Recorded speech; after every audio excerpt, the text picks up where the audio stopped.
I've been trying to do this video in so many different ways and trying to just explain everything in a concise manner that just makes it a quick video. But the truth is that I don't think this is gonna be a quick video. So I'm gonna give it to you guys straight up of just where I've been and what I plan on doing and where I'm going. So a lot of you guys have been wondering where I've been.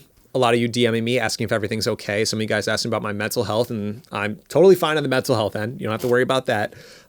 It's just, there were a lot of opportunities that would have allowed me to pursue content full time, especially over the past quarter, where it felt like each of these things were like, oh, now here is the train leaving the station. We're about to actually be able to pursue this. Like, content creation is going to finally be a thing after 5 years of relentlessly trying to pursue this.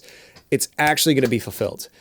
And then it just kind of came crashing down. It just came to a screeching halt. And a lot of those opportunities just ended up falling through right around the same time, actually.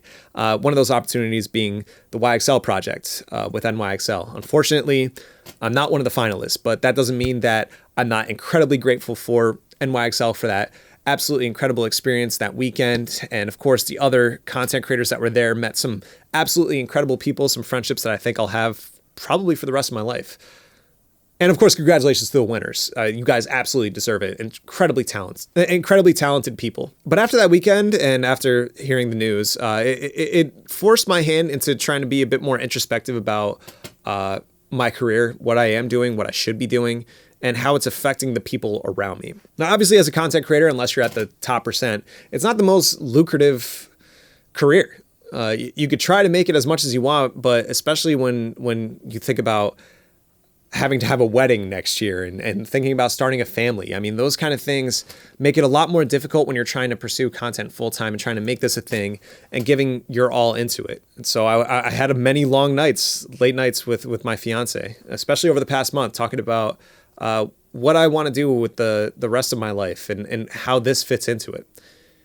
And it just started feeling like it really doesn't. I could still pursue it, but as far as trying to make it the main thing, it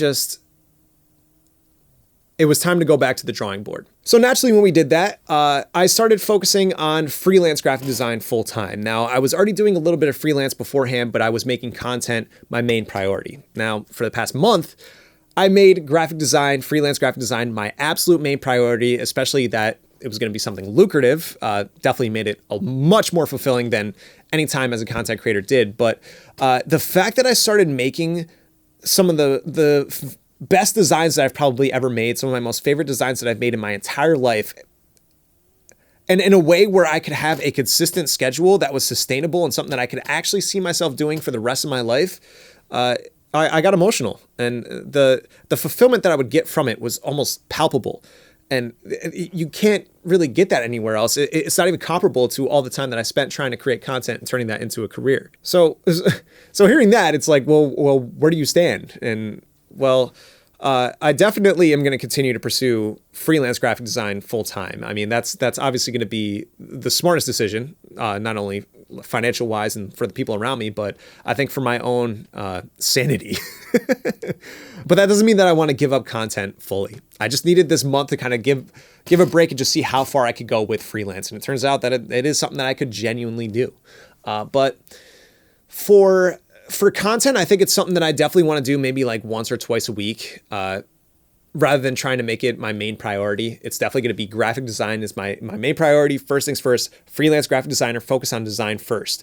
And now when I make this content, it's going to be catered toward graphic designers and focus on graphic design as a whole, rather than trying to tie in different things along with it. But of course, I know that a lot of you guys wanted to buy the t-shirts from my apparel design series that ended up falling through as far as the 365, but it ended up turning into 30 days of apparel designs. So 30 days, 30 t-shirts. I'm putting those up for sale tomorrow on my Shopify store. It's going to be the same store where you guys are going to be able to buy assets and a few different things, especially for all the graphic designers out there. This is kind of the release, I guess, of the Homescope merch store. It's going to be all 30 designs, all on the shop, tomorrow at noon Eastern time. I'm pretty excited for it, just to finally give you guys that opportunity, because I know a lot of people were definitely interested in the apparel designs, was told many times, but then I went off the face of the earth. But yeah, I'll see you guys tomorrow for the stream where I'm actually going to be live streaming right for that time of release for all the apparel. And it'll definitely signify a new chapter. especially for, I guess, the Homescope franchise, which sounds goofy to say. But yeah, appreciate all of you that have definitely made it this far. Appreciate you guys that care enough to hear me out and want to know what's been going on and where I see things moving in the future. I'll see you guys tomorrow for the stream and in the next video. Peace.